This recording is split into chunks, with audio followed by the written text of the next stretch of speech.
The legal industry in particular is going through a massive transformation. It's shifting the mentality of literally everybody. Those are really against it are rare and rarer. What do you think's going to happen to the juniors? We will still need juniors. You make it sound so simple. New lawyer toys. We should stop worrying too much and focus on what they will bring to the table. I think there's a land of opportunities ahead of us. How do you think leadership can balance allowing people to feel like they're innovating, but also balance that with security?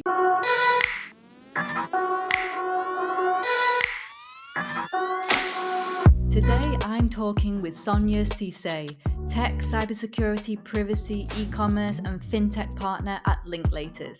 The legal industry is going through a massive transformation at the moment, and I wanted to speak to one of the top tech partners at one of the top law firms in the world to find out what's actually going on behind the scenes. So, Sonia, I feel like the legal industry in particular is going through a massive transformation Yeah.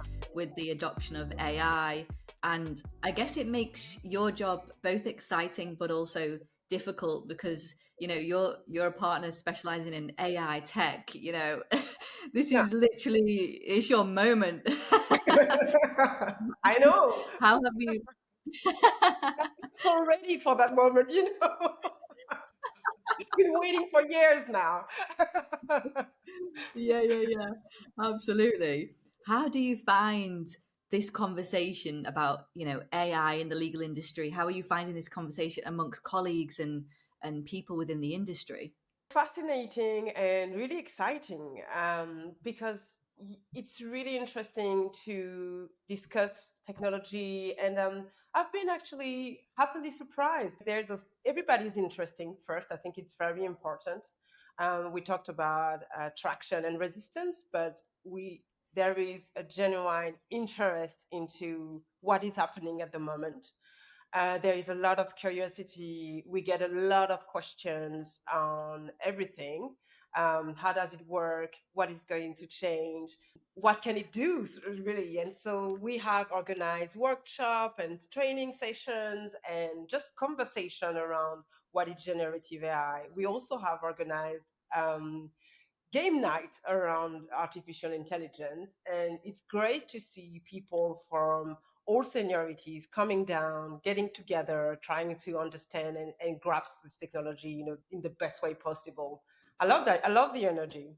Wow, that's amazing to hear, Where do you see the most resistance and the most traction with AI at Linklaters? It's an interesting question. And I think so. If I start focusing on the more resistance, let's say, I would just say that like with any other law firms, full of lawyers adverse to change.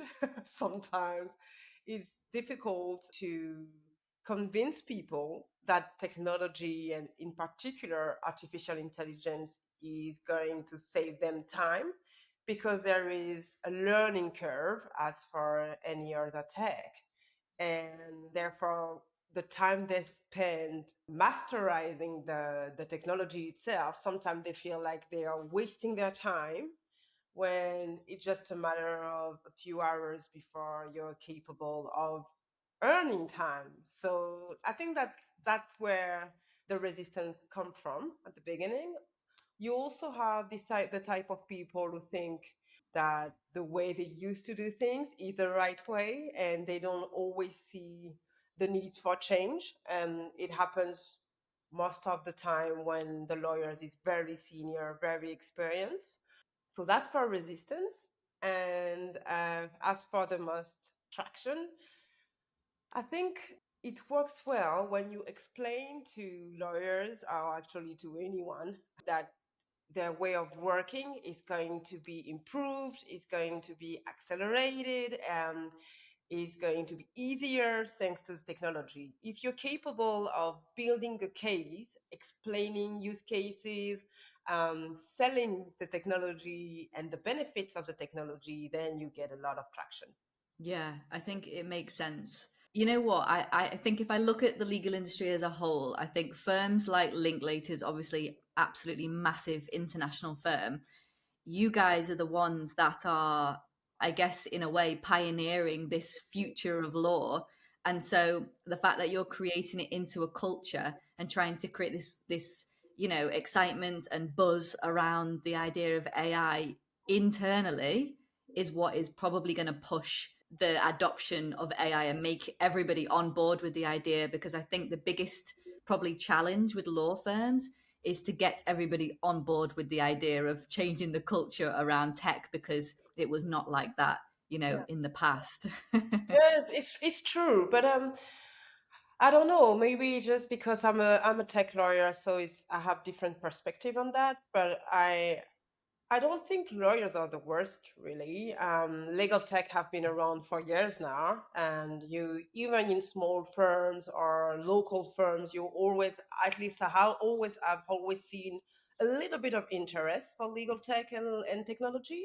Those are really against it are rare and rarer. So obviously a firm like Linklaters, like you said, we're pioneering the whole thing. But among when I talk with colleagues from smaller firms, they're also in that generative AI journey. And when we discuss with a generative AI vendors, they tell us that they go and visit any type of firms, any sizes, and they have like meaningful conversation with people from very different law firms. So I think that it's just like the legal industry as a whole, um, same as with the lawyers in house. Everybody is actually acknowledging that things are evolving, and we just want to make sure that we're doing it in the right way. And some just take maybe a little more time because they have less resources or for I don't know any reason. But I really think that there is a shift in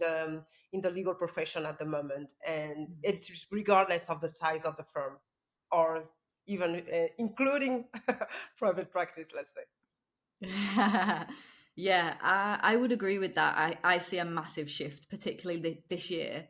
But I mean, a few years ago, I mean, I literally recorded a podcast with a partner of I would say like medium sized city law firm in London, who said, oh no, like AI is not going to be a big deal until probably the next 5 to 10 years. This was literally months before the first AI law firm got regulated, and it was like, I can't believe the mentality just a few months before, and then everything just seemed to completely explode, and then AI is like now just like you say, it's shifting the mentality of literally everybody. True. No, you're right. You're right. We still have those type of souls of all souls, like I like to call them. But I don't think it's specific to the legal industry. You have this type of people everywhere. They doubt everything they see. I think it's interesting. Yes, you're right. We also have to remember that everything exploded in October, November 2022. Before that, we were just generate at least AI, and in particular, generative AI was just a word before, we have like ChatGPT and everybody talking about it and using it. So we cannot really blame him. I don't know when you had this conversation, but I think that it's also because we did not expect that it would go that fast so soon. Actually, we thought we had time for that, and we did not. I agree. I mean, I did a survey with some lawyers. I interviewed lawyers across the world of different levels just a few weeks ago to understand what their ideas about AI are, where are they starting, what tools are they using, and it was very interesting because a lot of them said, "Well, our firm is using Lagora, Harvey, the big legal tech softwares and platforms, but we're actually using ChatGPT, Claude, and other different personal, I guess, tools that they find will help best in their challenges, their specific challenges that they have." And it came to the conclusion that the lawyers are the ones who are driving the change as opposed to the law firms who are saying, okay, we're now going to use this software firm wide. It's actually people on the ground who are like, well, actually, we find this useful to use, this really useful for this specific issue. So, from your perspective, who do you think is driving the innovation? Do you think it's the top down or bottom up? Well, it's interesting, and I would say I would give you a very legal answer. I think it's both, in the sense that I knew you were going to say that. how you ask for it. You have like first, I think that you absolutely need leadership when it comes to adoption of generative AI or AI or any legal tool, legal tech tool, because leadership is pivotal in the sense that it's setting the vision, it's giving the tone, it's also setting the priorities for innovation, and it's it's from management, top management, that you will get the resources, that you will get the strategy, that you will get the support really. When we have like our managing partner, Paul Lewis, sent an email to the whole firm, worldwide, saying we really need you to train on generative AI to know, to understand the tool, etc. It sends a very strong message to all lawyers within the firm. So it's very important. But as you say, we we also realize that the most successful initiatives actually comes from lawyers and business team on the ground who will advocate for a tool or another, promote a solution, who will share ideas, who will I don't know, decide to organize events around generative AI, share good practices, push a tool or another. So that's why I said it comes from the both sides of the world really. You have innovation from that is actually pushed from as a firm-wide strategy by the top management, but it also have to meet the grassroots enthusiasm so that we're sure that the whole firm has a yes, the whole firm adopt the tool. Otherwise, you will have the top management pushing ideas and the lawyers not really adopting it, or lawyers demanding things that top management is not ready to give. So you absolutely need both. You're right. I think also when it comes to the people on the ground, I think in this, I'm going to call it an AI revolution because I think it is that. In this AI revolution, you've got the leadership has a very difficult role because they need to balance both innovation but also security, data protection, confidentiality, these things, especially when lawyers are they're taking matters into their own hands. They're wanting to use things like ChatGPT. They're very excited about using these different innovations.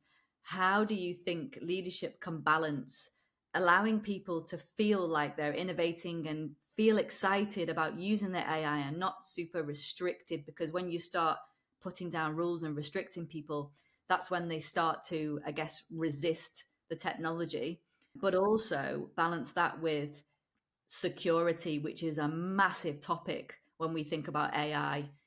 Claude, I think, announced recently that they are saving all of the chat or the data that people give it, the information that people give it, is saving it for like 5 years or something like this, I think, if I remember rightly. And so doesn't even matter what plan you're on, whether you're on a free, paid, whatever.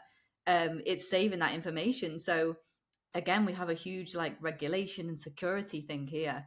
What are your thoughts on that? First, I would say that it's not new. This issue around confidentiality, security of data, and professional obligations, because being a lawyer in certain jurisdictions, you have very stringent confidentiality obligations, professional secrecy obligation as well. And so, whenever you want to implement a tool within a law firm, you have to make sure that everything is balanced. So, all the conversation we have around generative AI, once again, is not new. Now, I think it's all comes down to training. Because if you tell people what are the risks, first they need to understand what the risks are when you use, I don't know, any random tool, shadow. But that's why we talk about shadow use of generative AI within an organization, not only law firms.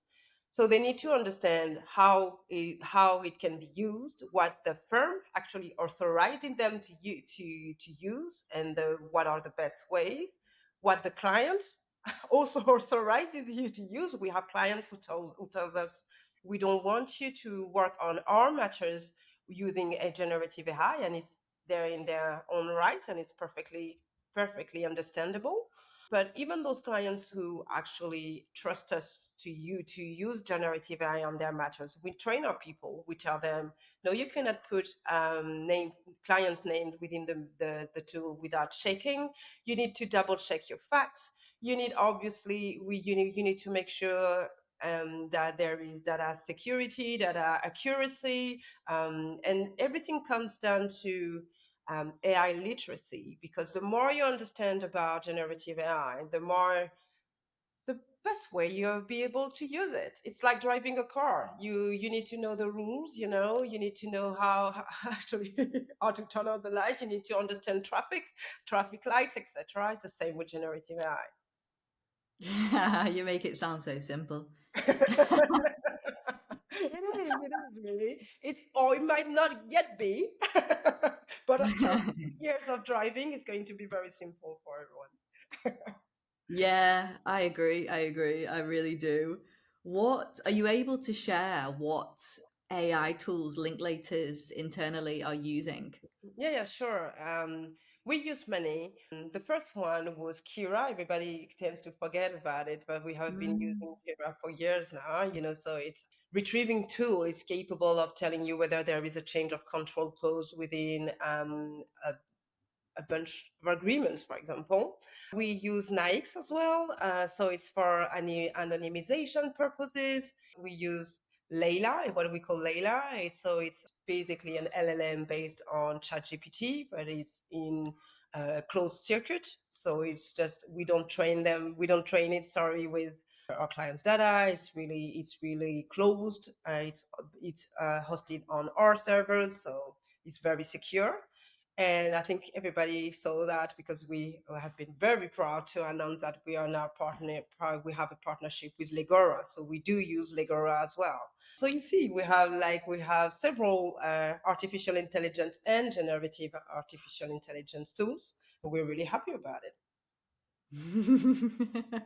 Or at least I am. At least I am, because I'm pretty sure some of my colleagues are going to say, "Why do you keep saying we are happy about it?" But I'm pretty sure most of the problem. Yeah.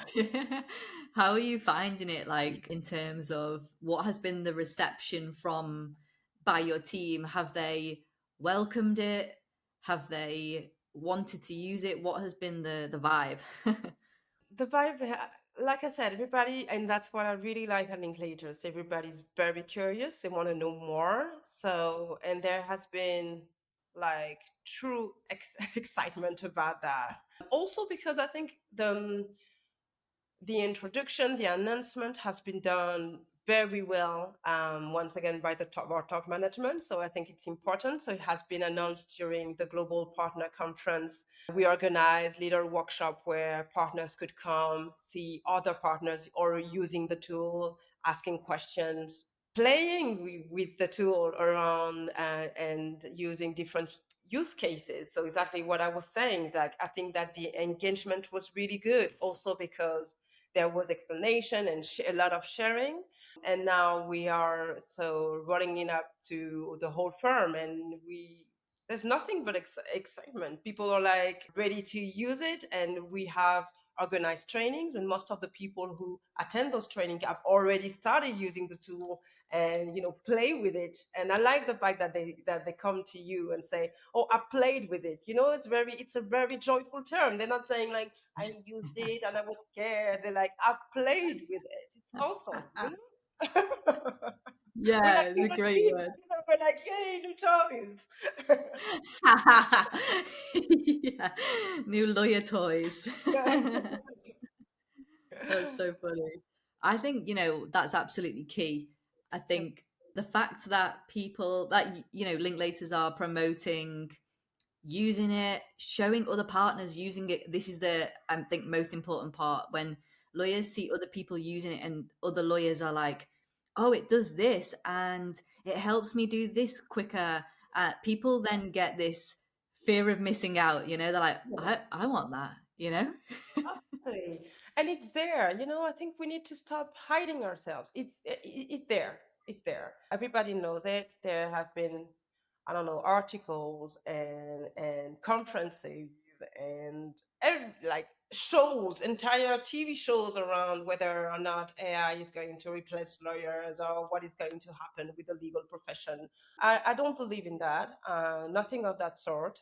I really think that you just need to explain to lawyers how to use AI, and you will have even better lawyers. I think that good lawyers are going to be better lawyers, and better lawyers are going to be amazing lawyers, etc., and so on and so on. So I think apart from getting on board, trying to have fun in the process, it's all we can do, really. Definitely. I think for me, the thing that I'm not concerned about, but I think about is the paralegals. Like, what's going to happen to those guys? Because AI is practically doing the junior work. And the thing is, I think in law, you kind of have to do the paralegal junior stuff in order to learn the basics and the groundwork. I know, obviously, qualified solicitors, lawyers who are regulated to do litigation, for example, where paralegals are perhaps not, well, in the UK anyway. It's like, okay, we'll need more expert, regulated, qualified people, and those jobs will still be, very much necessary. But what do you think is going to happen to the juniors? It's a very good question, and I'm not saying that I have the answer. What I can tell you is just like we will still need juniors. I think that maybe we should not exclude the fact that we would those junior that will be on the market in a few years or so will be very different from the type of junior I was. you Yeah. know, they will have different skills. Generative AI will be part of it. So the junior role might evolve in the same time as the technology, but I don't see it disappearing. I had this conversation like last weekend. I was at a legal conference in London, and a junior associate told me like, wow, it's becoming very competitive. It's very hard to get a training contract, etc. She was explaining that to me.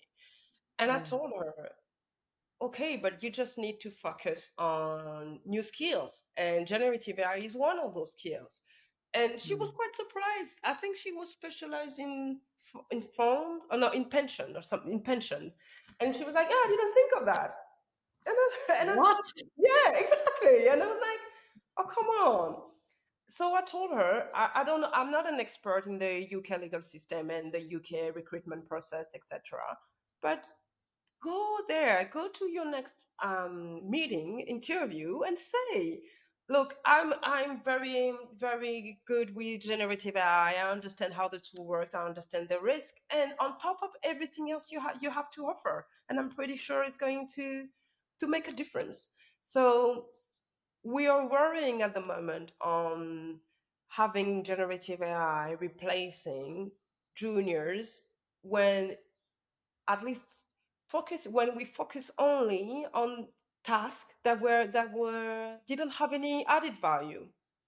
What we need Mm. to focus on is generative AI and juniors, and how we're going to train them, because obviously tasks that didn't have any much but added value were part also of our training. I get that. I get that. But I think they're just going to be different and train on different things and have different way of thinking that we did not have at least when we were in their shoes. So I might be too optimistic, but I'm pretty sure they're just going to evolve. I mean, we all did, and this type of conversation were exactly the same when when we started using email, sending email. People were like, "Wow, internet is going to replace everything," and A senior partner told me that when Microsoft launched Excel, which profession was threatened? I think it was the accountant. Something people were like they're going to disappear, and then they have not disappeared. So we should stop worrying too much and focus on what they will bring to the table and what new skills they're going to bring. Yeah, absolutely. I love that way of thinking. It's definitely very, very positive. Yes, positive. Yeah, I don't have all the concrete answers, but I'm pretty sure they will figure it out. Yeah, yeah. I do agree. And I think if a paralegal or even a law student was to come to me and say, what do I do? I would say right now, your focus should be on learning how to leverage AI in the Right. legal sector, because Yep. that is going to be a competitive advantage for in a very competitive market of junior lawyers. Yep. What I mean, in a few years' time, I don't know. But right now, law firms and lawyers are there's so much information, they're so confused, and the massive advantage would be to know how to use AI for sure. I think it's like if you're worried about your job, like that's what you need to do. Absolutely. I agree. I agree. I didn't think out of the box. Think about lawyer and data science and lawyer and AI engineer, etc. There will be new jobs. We don't even think about that right now, but there will not just be maybe what we call, there will be, I don't know, what we think as an AI lawyer today would be something very different in 10 years. So we never know. I think there's a land of opportunities ahead of us. I absolutely agree with you there. But maybe we're just both very, very positive. I guess we'll see, you know? It's like the quarter, Yeah. like generative AI is not going to be a thing before 4 or 5 years. Maybe in 5 years we'll be, oh, we were so wrong. Or Yeah, maybe yeah. we were, yeah, Yeah, completely wrong. Yeah, I yeah. know. What do you see the future looking like? I know obviously it's difficult because things are moving so rapidly, but I guess in your experience and in your like if you really think and yeah, if you really think about the future, I'm talking 1 or 2 years from now, what do Wow. you think is going to the industry is going to be like? I don't think it would be much different from what we see today. Within 1 or 2 years, I think like legal tech tools will be everywhere, even like in small size firms who are just like maybe not using them in the same, at least not in the same way we do at Linklaters. But I think they will be everywhere. I think that you will have our as well in-house lawyer using those tools and only referring to work to their lawyer to external lawyers or external counsel just when they need more added value, like we discussed. I think that is for the next 2 years. I think in 5 years we will see even better tools than what we are using now and more advanced. And we, like I said, with maybe new type of lawyers, like lawyer slash data scientist. Maybe that also university will start, creating those new type of courses, of curriculums, less rigid and a little bit more flexible in the sense, or maybe AI will be everywhere. So you will have mandatory generative AI courses in whatever career you're following. That could be interesting as well. AI and psychology, or we might need that. People are starting to talk to ChatGPT more than they talk to their friends. So we might need actually, actually, I might be on something right now. Yeah, yeah, yeah.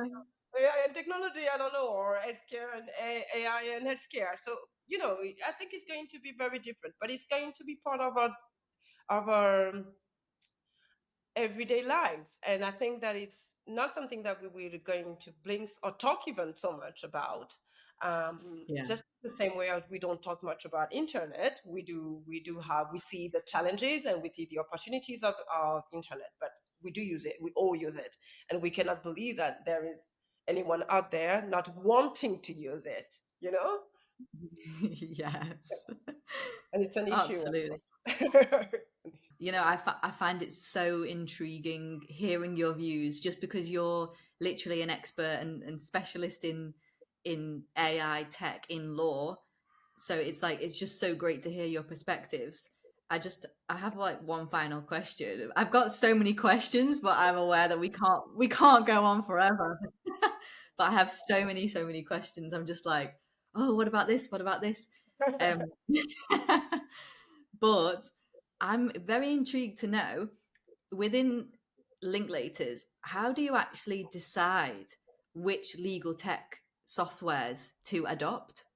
It's great. I like the process. What we do is that like we try several.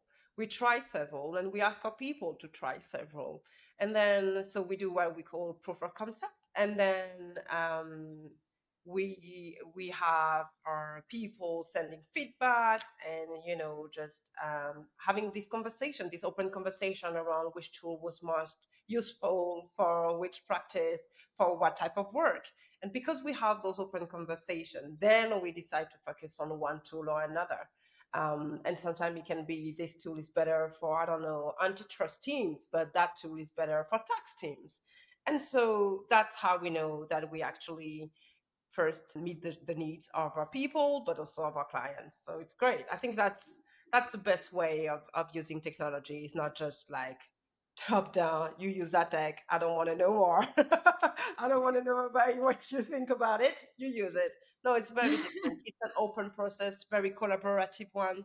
And Mm. so that's also part of the excitement then, because when you have a few people in every jurisdiction using the tool, you have champions once you announce a worldwide rollout. It's very different from because you have people on the ground who are already starting using the tool, and they can actually promote the benefits of the tool, and they can talk about their own experience before it even has starting being used by others. And it's the best way. I think on my humble experience, it's just the best way to make sure that you have a very good experience on the ground for for your people.